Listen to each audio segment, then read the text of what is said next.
Gracias, señor presidente. Soy Luis Guillermo Hernández, periodista libre e independiente, ya está muy choteado el término. Soy periodista libre de Sexta W y colaborador de la revista Zócalo, una revista de análisis de medios. La pregunta es, he visto varias sesiones de Quienes quieren las mentiras y quiero preguntarle qué política pública se va a implementar, qué política pública está planteando su gobierno para contrarrestar este fenómeno de la desinformación y la tergiversación de las noticias. Hemos visto aquí que reiteradamente se menciona medios que constantemente mienten, que constantemente tergiversan, pero no hemos visto de su parte, de su gobierno, señor presidente, una política pública que plantee cómo contrarrestar este asunto. Un dato solamente para argumentar.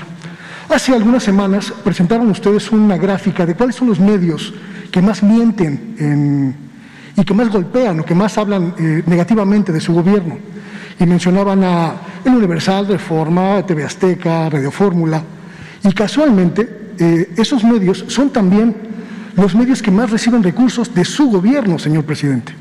Los medios que, a pesar de la disminución del 80% del presupuesto de publicidad oficial, también aún reciben la mayoría de los recursos que su gobierno destina para ese rubro. ¿Cuál es entonces la política pública en este sentido? ¿Cómo vamos a la sociedad mexicana? ¿Cómo va a enfrentarse a esta infodemia si desde su propio gobierno, que señala estas circunstancias, pues no plantea una salida válida para este fenómeno? Bueno, yo creo que la política que tú estás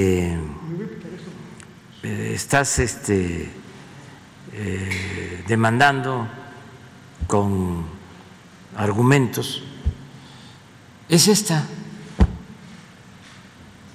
Se ejemplifica en lo que hacemos todos los días. Esa es la nueva política de comunicación.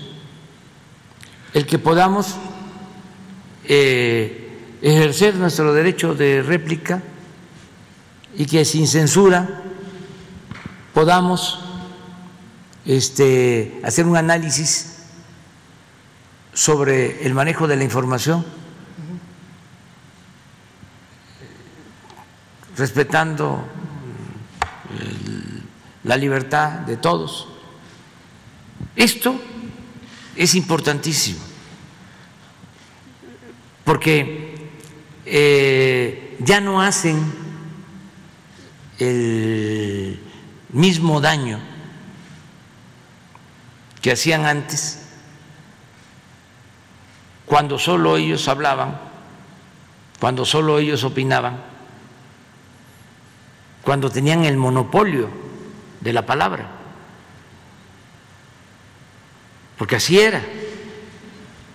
Entonces ahora no, ahora todos podemos hablar, expresarnos, manifestarnos. Pero no todos tienen el mismo impacto con esa expresión, señor presidente. Todos, porque si hay 50 millones de usuarios de Internet, todos pueden opinar. Por eso hablo de las benditas redes sociales. Y ya no se da el dinero que se les entregaba anteriormente. No se deja de tener publicidad porque pues se requiere, pero nada que ver con lo que se entregaba anteriormente. ¿Y por qué no promover, por ejemplo, ahora que lo menciona, la ley de publicidad oficial? Es exactamente la misma que regía en el gobierno del presidente Enrique Peña Nieto, una ley que, pues, en términos llanos es muy discrecional. ¿Por qué no promover una nueva regulación que imponga criterios, pues, más objetivos, o que obligue a los medios a garantizar la pluralidad informativa, a garantizar el derecho a la información de la sociedad? Es decir, seguimos financiando los medios que nos mienten y no obtenemos nada a cambio, señor presidente.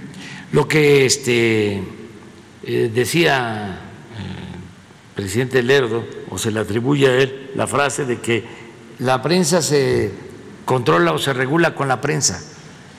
Eso es lo que aplica. No debe haber una regulación. Tenemos mejor que ejercer nuestra libertad, que haya debate y que le tengamos confianza a la gente, porque el pueblo no es tonto. Tonto es el que piensa que el pueblo es tonto. La gente actúa de manera consecuente. El pueblo es inteligente. Hay quienes se dejan manipular, pero también no es solo por los medios, sino porque ya también ellos tienen un pensamiento conservador. Hay quienes no quieren ver las mañaneras, no quieren saber nada de nosotros, nada, y les creen a los medios conservadores todo. Y entre más exageran los pasquines del conservadurismo, más lo disfrutan algunos. El problema también creo... Entonces, pero afortunadamente no es la mayoría del pueblo. Ya estos medios tienen muy pocos lectores. Bueno, si les damos publicidad aquí gratuita, además de la económica, sí, ¿no? porque tenemos que defender la verdad, ¿sí? Y estar siempre denunciando las mentiras, y lo vamos a seguir haciendo. Hay muchos que me dicen, ¿para qué se les da importancia? Se les eleva, ¿no? Sí, se les alza. No sé si usted está enterado, por ejemplo, Reforma en los últimos 5 años ha desmantelado prácticamente su aparato de redacción. Más del 60% de la plantilla de Reforma desapareció. Sí. El Universal está en las mismas. Son periódicos que, a pesar de estos millones, están en debacle porque la gente pues les ha dado la espalda.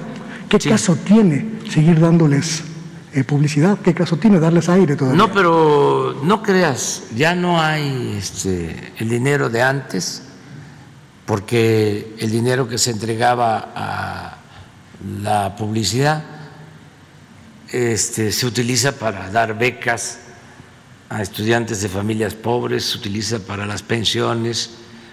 No, eso está resuelto. O sea, nosotros no vamos a seguir pagando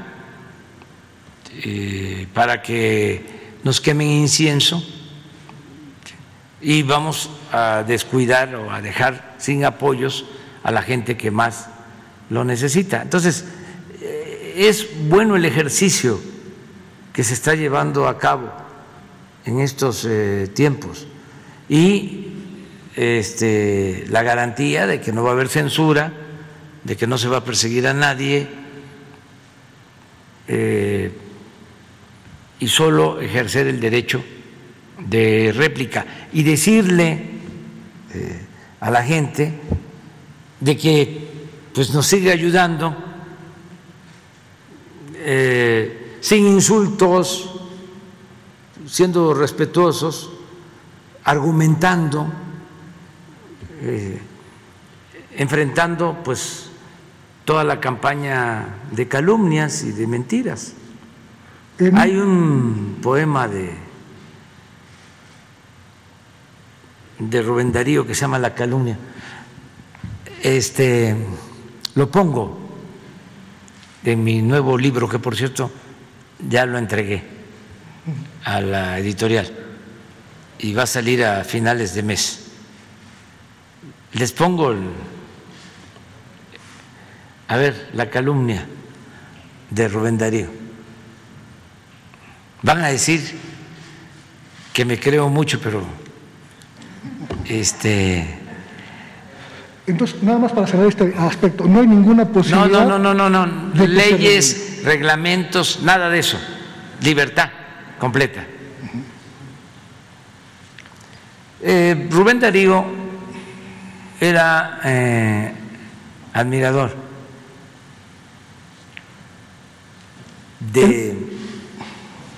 del poeta veracruzano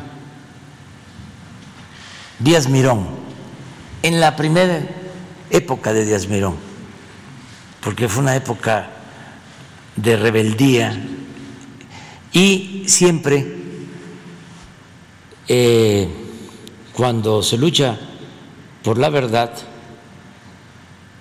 se tiene creatividad, se tiene talento. Cuando el hombre se entrega por entero a la mentira, decía un crítico, pierde hasta la imaginación y el talento. Entonces, Díaz Mirón en su primera época era extraordinario como poeta y lo admiraba el joven Rubén Darío. Pero después Díaz Mirón se volvió porfirista, le tocó a él declamar un poema cuando se inauguró el Ángel de la Independencia. Y realmente ya no era el gran poeta. Entre líneas se dedica a exaltar a Porfirio y luego es huertista y bueno, ya. Pero en la primera época de su vida pública, que fue diputado y además muy buen diputado, como poeta extraordinario, y lo admiraba a Rubén Darío. Pero mire qué bonito esto, qué bello. Puede una gota de lodo sobre un diamante caer, puede también de este modo su fulgor oscurecer, pero aunque el diamante todo se encuentre de fango lleno, el valor que lo hace bueno no perderá ni un instante, y ha de ser siempre diamante, por más que lo manche el cieno. Maravilloso. Ese poemínimo de Rubén Darío es el que pongo cuando trato el tema de la prensa en México. Así empieza el capítulo. La pregunta que le quería plantear, he podido documentar el conflicto en Notimex, señor presidente.